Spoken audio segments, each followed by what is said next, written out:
Ыстық күн қауіпті ме? Әне-міне дегенше жадырап жазда келіп жетті. Жаз келді дегенше аптап ыстық, шіліңгір шілде келді деген сөз. Яғни айнала жасыл желекке лезде боялып, күннің көзі жарқырай түседі. Шомылу, қыдыру, ойын, демалыс. Балаларға ұнайтын ең көңілді мезгіл де осы. Өйткені кез келген бала жаздық демалысты асыға күтеді.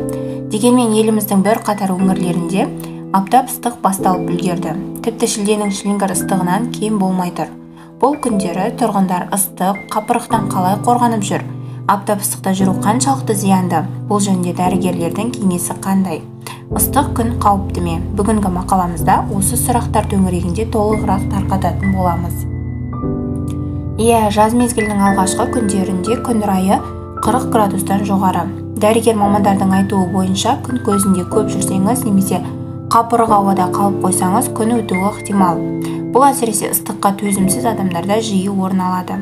Сәйкесінше күн өткізбейтін ашық түсті киімдерді киген жөн. Сондай-ақ дұрыс тамақтануға да көңіл бөлу керек.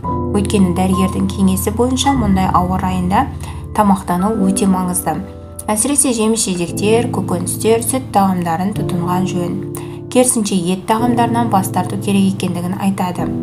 Әлсіздік, бас айналу, естен танып қалу, құсу, дене қызуының көтерілуі, жүрек айну, бас ауруы, тері қабатының қызаруы, бұлардың барлығы күн өтудің белгілері. Бұл әсіресе жас жеткіншектер мен жасы егде тартқан қарияларға, жүрек ауыратын жандарға өте қауіпті.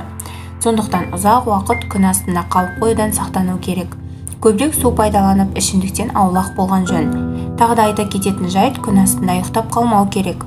Күн өткен жағдайда дәрігердің көмегіне жүгінген жөн.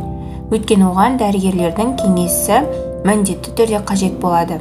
Шынында жылдың қай мезгілі болсын, өзіндік ерекшеліктермен таңқалдыратыны сөзсіз. Бастан күн өткенде немесе ыстық өткендегі алғашқы көмек.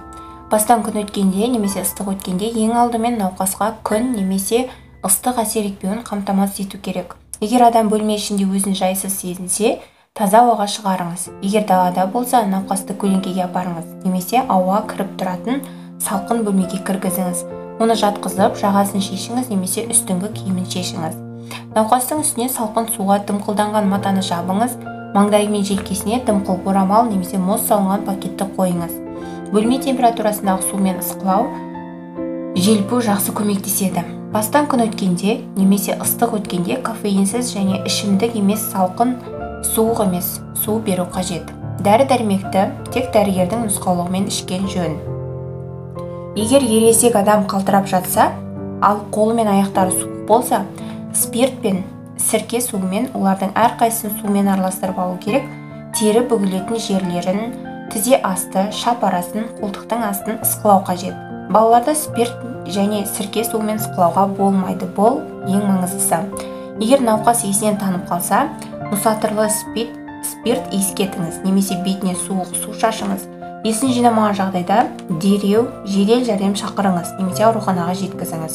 Егер адамның тамыр соғысын сезбесеңіз және демі естілмесе, жедел жәрдем келгенше қолдан дем алдыру немесе жүрегіне жанама массаж жасаңыз.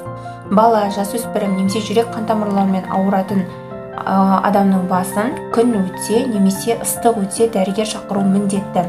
Алғашқы жәрдем көрсетіліп, адам есін жиған соң, оны дәрігер қарап шығуы тиіс.